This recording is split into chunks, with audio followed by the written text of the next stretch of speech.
Salut! Ça va? Aujourd'hui je vous retrouve avec une vidéo un petit peu papotage. Voilà le pourquoi du comment. Je vous invite d'ailleurs peut-être à vous servir aussi une petite tasse ou de vous chercher des petits gâteaux parce que je ne sais pas trop combien de temps ça va prendre. Très honnêtement, j'aurais bien aimé que vous soyez en face de moi à la place de cette caméra parce que j'ai vraiment peur d'oublier des choses et si vous étiez là à me poser des questions, ce serait beaucoup plus simple. Aujourd'hui, je vais vous parler de mon travail. Donc pour ceux qui ne le savent pas encore, je suis bibliothécaire et j'avais pas mal de petites choses à vous dire.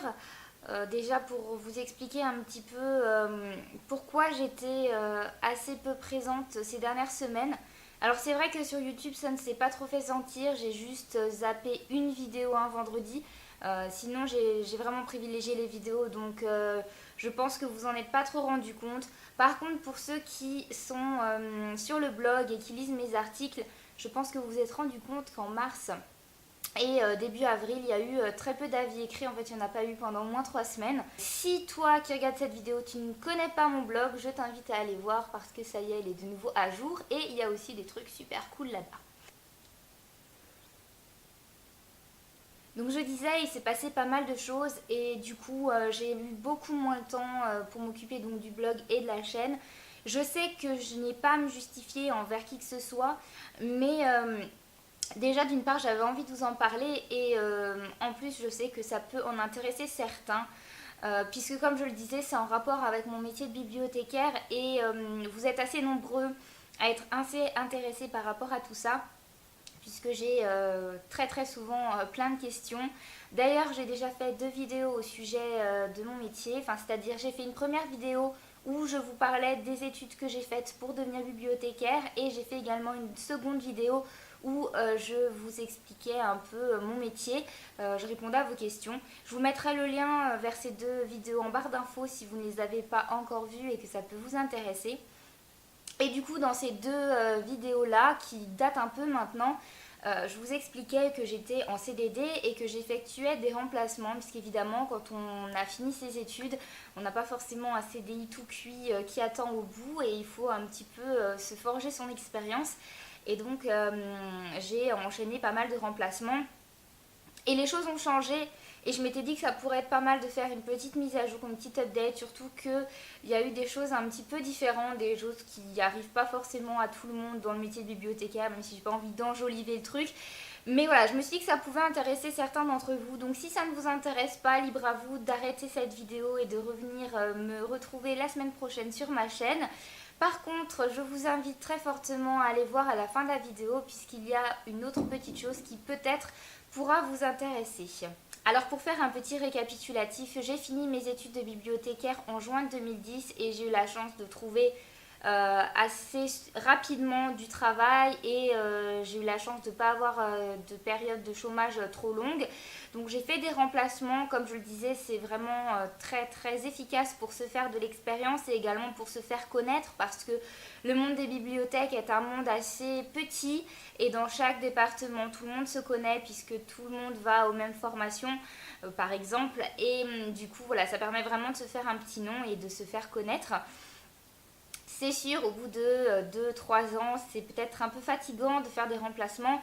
Le but ultime, c'est quand même de trouver un poste stable. Et c'est ce qui m'est arrivé. J'ai trouvé un CDI. Alors, ça ne s'appelle pas comme ça dans la fonction publique. En fait, dans la fonction publique, vous êtes recruté et vous devez faire une période de stage de 1 an. Et au bout de ce stage de 1 an, eh bien, tout simplement, votre employeur décide soit de vous garder et donc de vous titulariser, soit de prolonger votre période de stage s'il n'est pas certain de vouloir vous garder, s'il n'est pas sûr de vos compétences, soit carrément de ne pas vous garder si vous ne convenez pas. Et donc, j'ai eu la chance d'être enfin titularisée. Donc, j'ai eu mes entretiens d'embauche. Maintenant, ça date, c'était fin d'année 2013, je dirais décembre 2013, et j'ai commencé dans mon nouveau travail en février 2014. Et donc en février 2015, eh bien, j'ai été titularisée.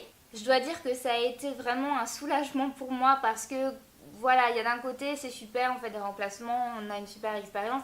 Et puis de l'autre, il y a toujours ce stress de se dire est-ce que dans 6 mois j'aurai du travail, est-ce que je vais me retrouver au chômage et En même temps, on rêve un petit peu de stabilité. La titularisation apporte la stabilité. On sait que le poste est à nous. On va pouvoir développer plein de projets dans son travail puisqu'on sait qu'on ne va pas partir au bout de 6 mois. Donc on peut partir dans plein de choses, créer plein de choses. Et en même temps, dans sa vie personnelle aussi, on peut du coup faire des projets parce que il n'y a pas cette espèce de deadline qui dit attention, peut-être que tu n'auras plus de travail d'ici 2 mois, 5 mois, 10 mois, 1 an. Donc voilà, je dois avouer que ça a été quand même aussi un soulagement d'être titularisée. Je vous l'ai dit, j'ai commencé à travailler en 2010 et j'ai eu ma titularisation début 2015, donc quand même il s'est passé 5 ans. Donc voilà, il était grand temps quand même et c'était vraiment un grand bonheur pour moi d'être enfin titularisée, clairement. D'ailleurs, je l'avais partagé sur les réseaux sociaux, j'avais mis une petite photo sur Instagram. On avait fêté ça avec mon chéri parce que voilà, il fallait marquer le coup quand même un petit peu.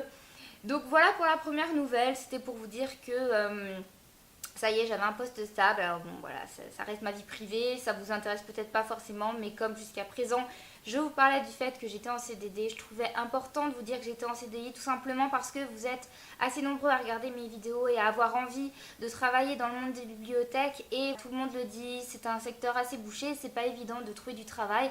Faut pas se leurrer, c'est la vérité, mais je voulais aussi vous montrer qu'on pouvait y arriver. Il ne faut pas baisser les bras. Si c'est votre vocation, si vous savez que vous voulez travailler dans le monde des bibliothèques, il faut y aller, il faut s'accrocher. Vous n'aurez pas donc un CDI dès la sortie d'école, mais avec persévérance et parce que vous le voulez, vous y arriverez. On y arrive toujours. Il faut peut-être des fois un peu de patience. Vous voyez, moi j'ai dû attendre quasiment 5 ans, mais pendant ces 5 ans j'ai travaillé quand même.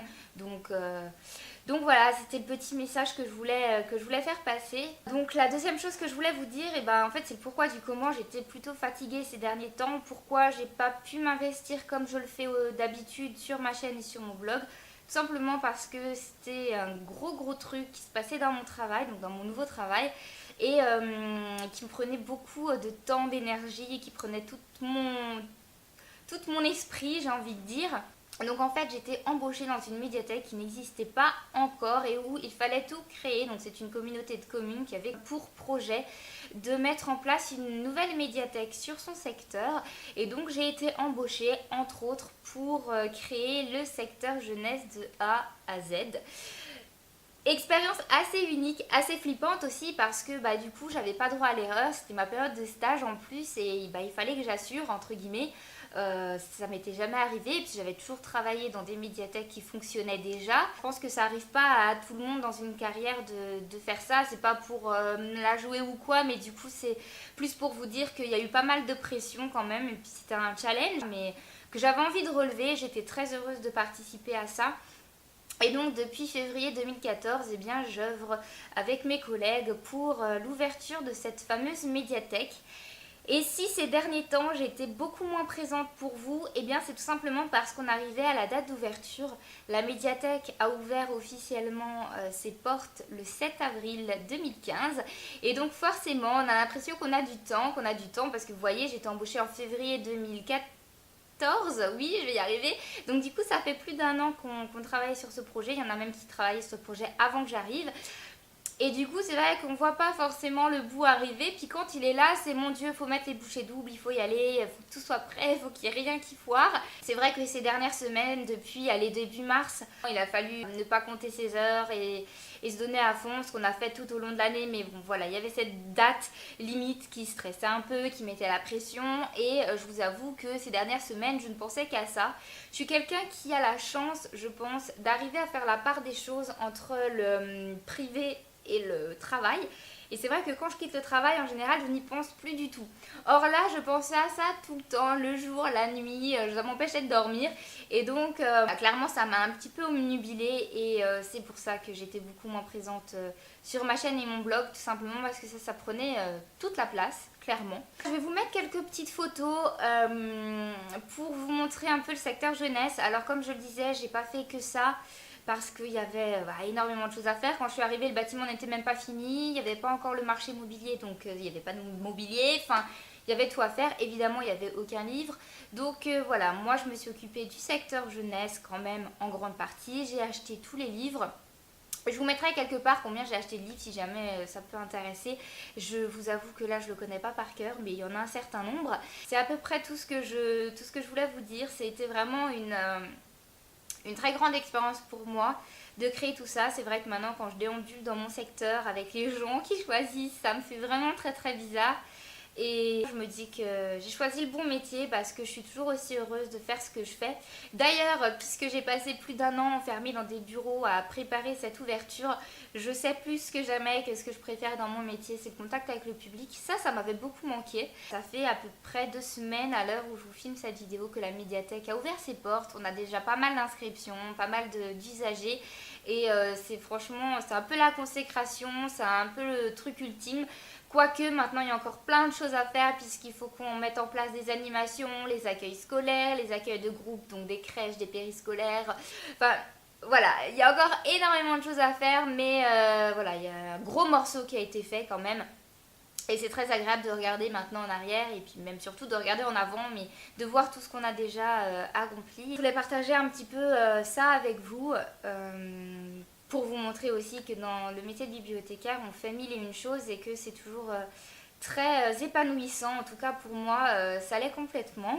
Forcément, tant qu'on était fermé au public, je faisais des horaires de bureau, donc je travaillais du lundi au vendredi. Maintenant qu'on est ouvert au public, eh bien, je travaille du mardi au samedi. J'ai de nouveau mon lundi et j'en suis ravie parce que j'adore avoir mon lundi. Et je pense que du coup, ça me permettra aussi de me remettre en selle, de vous écrire de nouveau pas mal d'articles parce que ça me manquait beaucoup et puis de vous filmer de nouveau des vidéos peut-être plus élaborées. J'ai plein d'idées et puis j'étais très frustrée parce qu'il y a plein de choses que je ne pouvais pas faire parce que pas le temps tout simplement, pas l'énergie. Et maintenant j'ai de nouveau mon lundi, j'ai de nouveau mon rythme de base parce que j'ai toujours travaillé du mardi au samedi. C'est vrai que même que ça a duré 1 an, ça m'a beaucoup perturbée de bosser du lundi au vendredi. Bref, c'est une petite question existentielle. Tout ça pour vous dire que maintenant j'espère que tout va rentrer plus ou moins dans l'ordre. Il faut que je me retrouve un rythme, mais j'ai vraiment très envie de me réinvestir dans le blog, surtout dans le blog puisque c'est surtout lui que j'ai laissé un peu de côté. Et je voulais aussi vous en parler parce que je vous parle quasiment jamais de mon blog en vidéo et pourtant c'est ce que j'ai créé en premier avant ma chaîne et c'est quelque chose de très important pour moi.